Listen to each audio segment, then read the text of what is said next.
നിസ്കാരം മുറക്ക് നിർവഹിക്കുമെന്ന് നമ്മൾ കൃത്യമായി പ്രതിജ്ഞ എടുക്കണം. ഒരു തിരക്കിലും നിസ്കാരം കളാക്കരുത്.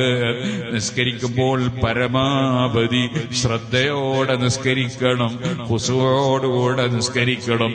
നിസ്കാരം ബാത്തിലാക്കരുത്. സുജൂദ് ചെയ്യുമ്പോ നെറ്റിയുടെ മേലെ തലേക്കെട്ടുണ്ടാകാൻ പാടില്ല. ഇപ്പുണ്ടല്ലോ വലിയ തലേക്കെട്ട്.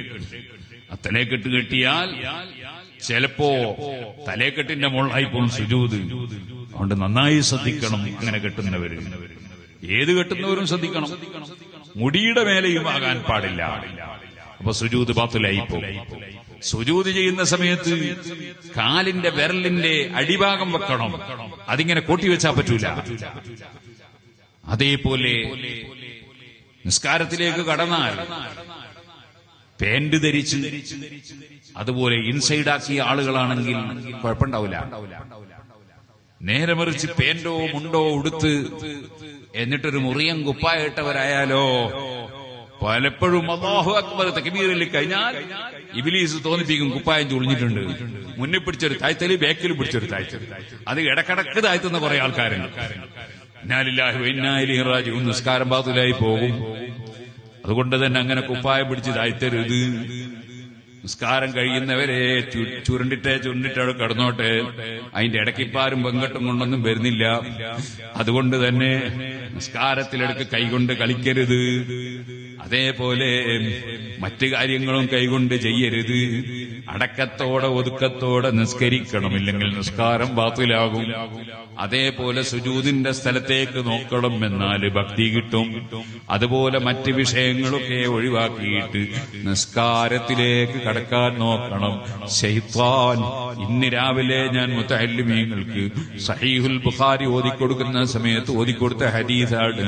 നബി സല്ലല്ലാഹു അലൈഹി വസല്ലം നിങ്ങൾ പറഞ്ഞു, ബാങ്ക് വിളിക്കുന്ന സമയത്ത് ഉറക്കെ കൊടുത്തോളൂ.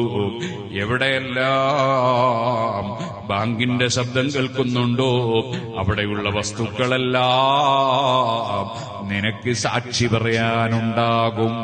അതേപോലെ നബി തങ്ങൾ പഠിപ്പിച്ചു, അതേ ബാങ്ക് കൊടുക്കുന്ന സമയത്ത് ശൈത്താൻ ഓടിക്കളിയും, നിന്ദ്യനായി ഓടിക്കളിയും. ബാങ്ക് കഴിഞ്ഞാൽ അവൻ തിരിച്ചു വരും. ഇഖാമത്ത് കൊടുക്കുമ്പോൾ വീണ്ടും അവൻ ഓടിക്കളിയും.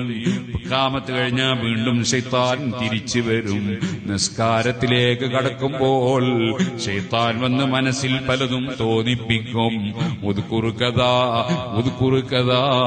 അതോർമ്മിക്കൂ, ഇതോർമ്മിക്കൂ, അങ്ങനെ പലതും ഓർമ്മിപ്പിക്കും. അവസാന നിസ്കാരം എത്ര റക്അത്താണെന്ന് പോലും സംശയത്തിലായി പോകും. അതുകൊണ്ട് സുഹൃത്തുക്കളെ, ശൈത്താനിന്റെ ശർറിൽ നിന്ന് റബ്ബ് നമുക്ക് കാവൽ നൽകട്ടെ. നമ്മൾ നല്ല മനസ്സോടുകൂടി ഭക്തിയോടെ നിസ്കരിക്കണം.